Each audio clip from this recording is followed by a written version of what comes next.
ঠিক আছে। এই একটা দেখলে যেগুলো মনোরিয়েজেন্ট, যেমন ট্রাইগ্লিসারাইড, টিজি, সিরাম কোলেস্টেরল, গ্লুকোজ, যত একটা রিয়েজেন্ট আছে সবগুলো পাবে।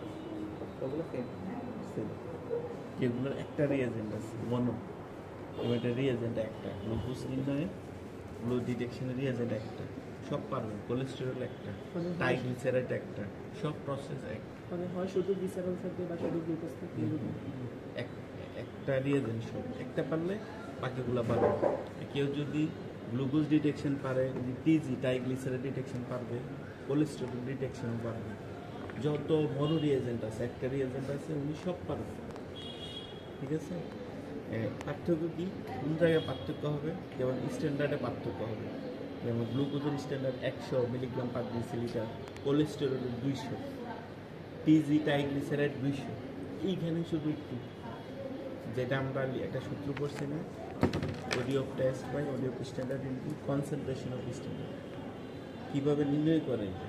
ওই কনসেন্ট্রেশন অফ স্ট্যান্ডার্ড হচ্ছে এইটা। স্ট্যান্ডার্ড যেখানে বলবো, শব্দটা আনবো, এটা মানে হচ্ছে মানটা জানা। ঠিক আছে। আমরা আজকে ডিটেকশন করবো গ্লুকোজ, কিসের? ব্লাডের গ্লুকোজ লেভেল দেখবো। আমরা ইউরিনের গ্লুকোজ দেখছি না, ইউরিনের সুগার পাস হচ্ছে, এটা টেস্টের নাম ছিল বেনিফিশিয়াস। এটা হচ্ছে ব্লাডে কি লেভেল আছে, গ্লুকোজ লেভেলটা কি। তো এটা ব্লাড দিয়েও দেখা যায়, প্লাজমা দিয়েও দেখা যায়। আমার হাতে যে স্যাম্পলটা আছে, এটা হচ্ছে আগে আপনাদের 32তম বেচের একজন আমরা পরীক্ষা দিচ্ছি, আমি ডিপে রেখে দিচ্ছি। আজকে আমরা সিরাম দিয়ে দেখব। সিরাম আর প্লাজমা কি? প্লাজমাতে অ্যান্টিকোয়াগুলেন্ট থাকে, আর সিরামে অ্যান্টিকোয়াগুলেন্ট থাকে না। আর একটু ডিপে ঢুকি, নির্দিষ্ট টেস্টের জন্য নির্দিষ্ট অ্যান্টিকোয়াগুলেন্ট আছে। যেমন গ্লুকোজের জন্য ক্লোরাইড অক্সালেট। আমরা কোনো ল্যাবে যখন ব্লাড দিবে, এরকম একটা ল্যাব ভায়াল দেখবেন, ভায়াল এরকম ভায়াল দেখবেন ল্যাবে কখনো ব্লাড দিলে, যখন ব্লাড দিবেন এরকম ভায়াল দিয়ে ব্যালেন্স ব্লাড থেকে ব্যালেন্স বেইন ব্লাডটা নিয়ে এরকম একটা ভায়াল দেখবেন। ভায়ালে কি আছে? অ্যান্টিকোয়াগুলেন্ট আছে। অ্যান্টিকোয়াগুলেন্ট টেস্টের, এক একটা অ্যান্টিকোয়াগুলেন্ট এক একটা টেস্টের জন্য নির্ধারিত। যেমন হ্যাপারিন সিরাম ইলেক্ট্রোলাইট, গ্লুকোজ হচ্ছে ক্লোরাইড অক্সালেট।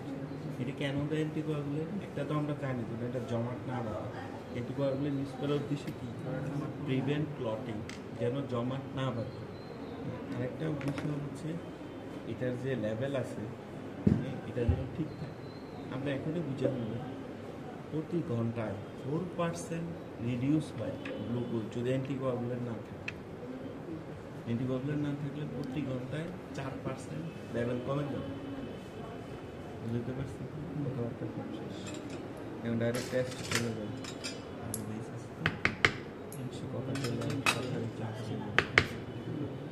তো আমরা শুরুতে কী করবো? তিনটা জিনিস, একটা হচ্ছে আমাদের টেস্ট, আরেকটা হচ্ছে আমাদের স্ট্যান্ডার্ড। স্ট্যান্ডার্ড এক কথায় মনে রাখি, জানা মান। এটা স্ট্যান্ডার্ড 100 মিলিগ্রাম পার ডেসিলিটার।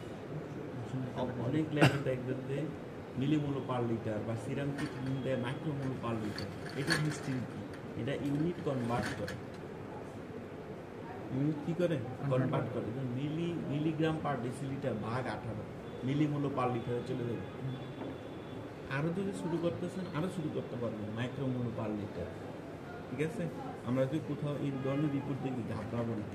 আমরা বেশি পরিচিত মিলিগ্রাম পার ডেসিলিটার, এটাকে কনভার্ট করে দেয়। যেমন ইন্টারন্যাশনাল বাইরে ল্যাবে, বাইরে স্কোয়ার, এগুলো দেখবেন ওরা মাইক্রোমোল বুঝছেন, জনসাধারণ না বুঝে। যেটা বেশি পরিচিত মিলিগ্রাম পার ডেসিলিটার। যাই হোক, এককের কথা বুঝলাম তো। এখন আসেন, তিনটা টিউব, একটা হচ্ছে টেস্ট, একটা হচ্ছে বাঙ্ক, একটা হচ্ছে স্ট্যান্ডার্ড। স্ট্যান্ডার্ডের মান জানা আছে, ঠিক আছে। আমি নিলাম, রিয়াজেন্ট নিলাম।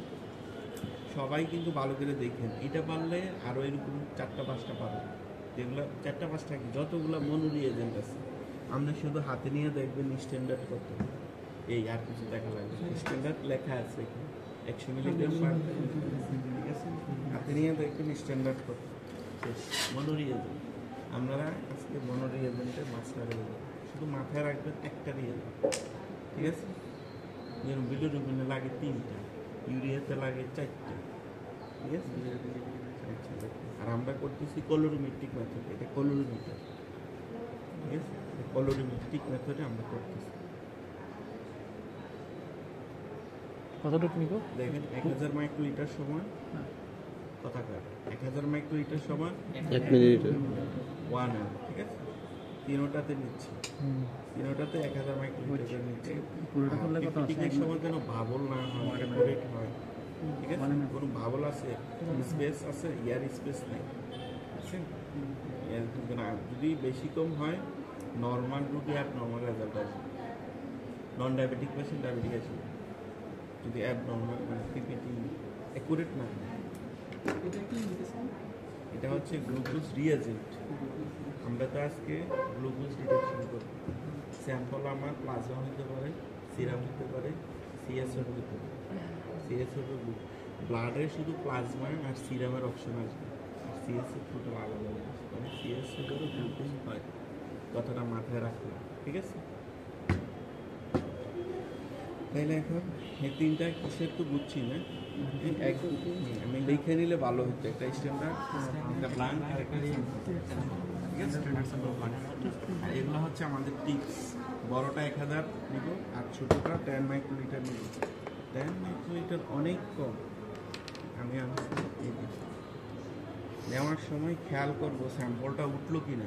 10 মাইক্রোলিটার যেহেতু অনেক কম, আপনারা এখনই দেখবেন কত কম। 1 ফোঁটা। ম্যাডাম কিন্তু আবার জিজ্ঞাসা করবে, এলো পাতারে অ্যান্সার দিয়ে দিন। 10 মাইক্রোলিটার নিলাম, কী করতেছি জাস্ট এটা বলুন ম্যাডাম। নিলাম 1000 মাইক্রোলিটার রিয়েজেন্ট নিলাম, রিয়েজেন্ট। তারপর এটা হচ্ছে স্ট্যান্ডার্ড, যেটার মান আমরা জানি 100 মিলিগ্রাম পার ডেসিলিটার। এটা আমি স্ট্যান্ডার্ড ভাইলে নিচ্ছি, স্ট্যান্ডার্ড টিউবে নিচ্ছি। এই 2কে আমি স্ট্যান্ডার্ড ধরবো, যেটা আমি মার্কিং করি না। 2কে আমি স্ট্যান্ডার্ড ধরলাম, ঠিক আছে? ঠিক আছে, এটা ডিসকার্ড করলাম, এটা ফেলে দিব, ওয়ান টাইম ইউজ ডিসকার্ড করলাম, ঠিক আছে? ওয়ান টাইম ইউজ করলে এখন শোনার পাবো, ঠিক আছে? স্ট্যান্ডার্ড দিলাম। আমাদের স্যাম্পল কি সিরাম, এটা কিন্তু প্লাজমা, সিরাম গ্লুকোজ প্লাজমা দিয়ে করা যায়, সিরাম দিয়েও করা যায়, ঠিক আছে? প্লাজমা কি জিনিস, যেটার সাথে মিক্স অ্যান্টিকোয়াগুলেট, উইদাউট মিক্স অ্যান্টিকোয়াগুলেট সিরাম, ঠিক আছে? আরেকটা কথা বলি, একটা হচ্ছে স্পেসিমেন আর একটা হচ্ছে স্যাম্পল। একটা কি স্পেসিমেন, একটা স্যাম্পল। স্পেসিমেন ধরেন আমি 5 ml ব্লাড দিচ্ছি, পুরোটা তো আমার পরীক্ষা লাগতেছে হচ্ছে 10 মাইক্রোলিটার সেল। চিন্তা করা যায় 2 ml ব্লাড নিচ্ছি, হোল ব্লাড ভেনাস থেকে নিয়ে সেন্ট্রিফিউজ করছি, করার পর সিরাম তুলছি, এটা থেকে 10 মাইক্রোলিটার নিচ্ছি। এই 10 মাইক্রোলিটার হচ্ছে স্যাম্পল আর পুরোটা স্পেসিমেন। আমরা কি বুঝলাম স্যাম্পল আর স্পেসিমেন কম্পারিজন? বুঝছি তো? স্পেসিমেন পুরো হাড়টা দিয়ে দিচ্ছি, হিস্টোপ্যাথোলজি করা পুরো হাড় দিয়ে দিচ্ছি, এটা থেকে যতটুকু লাগে ততটুকু হচ্ছে স্যাম্পল, আর পুরো হাড়টা হচ্ছে স্পেসিমেন। বুঝাইতে পারছি?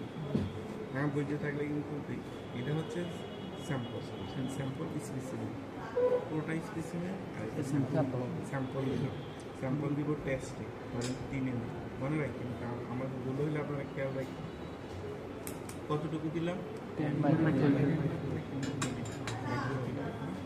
ডিসকার্ড করলাম। এখানে একটাতে 1 আমি কিছু দিই নি, 1টা হচ্ছে ব্ল্যাঙ্ক, মানে খালি ঘর। লিথিয়াম হেপারিন, এটা হলো ইলেকট্রোলাইটের জন্য। আমরা সোডিয়াম নাইট্রেট, এটা ইএসএল ব্লাড দেন না, এখানেও CPDA1 থাকে, দেখবেন এটা ব্লাড ব্যাগে লিকুইড আছে, পানি আছে, ওইটা হচ্ছে অ্যান্টিকোয়াগুলেন্ট, ঠিক আছে?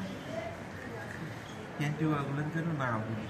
আজকে আমার সফলতা আপনারা যারা অ্যান্টিকোয়াগুলেন্টটা বুঝেন, ঠিক আছে? বুঝছেন তো? অ্যান্টিকোয়াগুলেন্ট ব্লাড ব্যাগে CPDA1 থাকে, CPD অ্যান্টিকোয়াগুলেন্ট না। হ্যামাটোলজিতে এটা থাকে EDTA, হ্যামাটোলজি সব অ্যান্টিকোয়াগুলেন্ট আর্টিফিশিয়ালি হয়, ন্যাচারালি হয়, ঠিক আছে? লিভার বডিতে যেটা হেপারিন থেকে লিভার থেকে আসে, এটা হচ্ছে কি ন্যাচারাল ভেন্ট্রিকল, ঠিক আছে? আর দিকে ঢুকবো না। এটা নিলাম, ওয়েট করবো 10 মিনিট রুম টেম্পারেচারে। আমরা কিসে আছি এখন? রুমে আছি, রুম টেম্পারেচারে আছি। রুম টেম্পারেচারে 10 মিনিট ওয়েট করবো, ঠিক আছে? আর রুবুজে যে প্রিন্সিপাল, এই দেখেন ম্যাডামের লেখা, প্রিন্সিপালটা আসবে কোয়ানুইমার, মানে সর্বসাফল্যের শেষ রিয়াকশনের পর একটা কালার স্টেবল হবে। কথা হবে, এটা কালার স্টেবল হবে। কালার স্টেবলটা কি হবে? রেড কালার আসবে। ওনারা একটু কাঁচাই বলতেছে রেড কোয়ানুইমার, এটা কি হবে? এটা রেড কালার আসবে। তো ভালোভাবে দেখলে উনি বুঝবেন, মানে এমনি বুঝবেন না, অত উজ্জ্বল রেড দেখাবেন, ঠিক আছে? কথাবার্তা শেষ। এখন রিডিং নিয়ে নেব। রিডিং নিতে কী কাজে লাগে? এটা কি ফিল্টার। একবার 3 ঘন্টা ক্লাস নেওয়ার পর স্যার এটা জিজ্ঞাসা করছে এটা 30 ন্যানোমিটার, ঠিক আছে? 30 ন্যানোমিটার। 530 থেকে 546, এটা 530 থেকে বেশি। 530 লাগে। কথা শেষ। আমরা পরে দেখবো এখানে মেজারিং করার জন্য। এগুলো কিন্তু আমরা ঢুকাবো না, এগুলো কিন্তু এগুলো দিব না, এগুলো জেনারেল নর্মাল টিপ, এগুলো কিন্তু দিলে নিয়ে আসবে। কেন আসবে না? এটা বোঝার জন্য নাম্বারস টু বিয়ার্স তো নাম্বারস টু বিয়ার্স তো ওরা বলতেছে এটা হলো, একজন বলতেছে কনসেন্ট্রেশনের উপরে, এটা যখন ঘনত্ব, যত বেশি ঘনত্ব তত বেশি ওডি আসবে, যত বেশি ওডি তত বেশি মান, ঠিক আছে? এটা বলতেছে একজন বিয়ার্স। নাম্বার শট বলতেছে ব্যথায়, এটা যদি 10 শট করা হয়, 10 শট করা হয়, লাইটটা 5 হতে সময় বেশি লাগবে। By body of standard into concentration of standard. Concentration of standard glucose হচ্ছে 100 মিলিগ্রাম পার ডেসিলিটার। এই 3টা জিনিস বুঝছি সবাই, 3টা জিনিস বুঝছি তো না?